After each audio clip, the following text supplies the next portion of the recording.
খাঁটি গাভীর খাঁটি দুধ, দুধে কোনো ভেজাল নাই। যদি কোনো ভেজাল থাকে এটার জন্য তুই দেই। গাভীর দুধের ভেজালের জন্য আমি কেন দায়ী থাকবো? গাভীর দেখাশোনার দায়িত্ব তোর, তাই না? আমি হচ্ছি ফার্মের মালিক, দেখভাল করার দায়িত্ব রাখালের। আইন অনুযায়ী দুধে ভেজালের জন্য মালিক দায়ী না রাখাল দায়ী? অবশ্যই রাখাল দায়ী। কেমনে?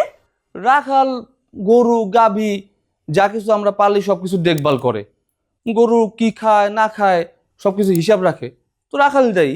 কিন্তু জনাব, গরুর দুধে ভেজালের জন্য পুলিশ কিন্তু প্রথমে এসে মালিকরে ধরবে, রাখাল রে না।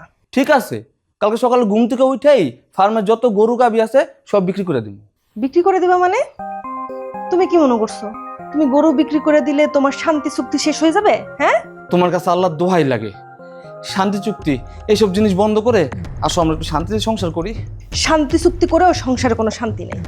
আমি যদি এই শান্তি চুক্তি না করতাম, আমার জীবন তো তুমি তামা তামা করে দিতা।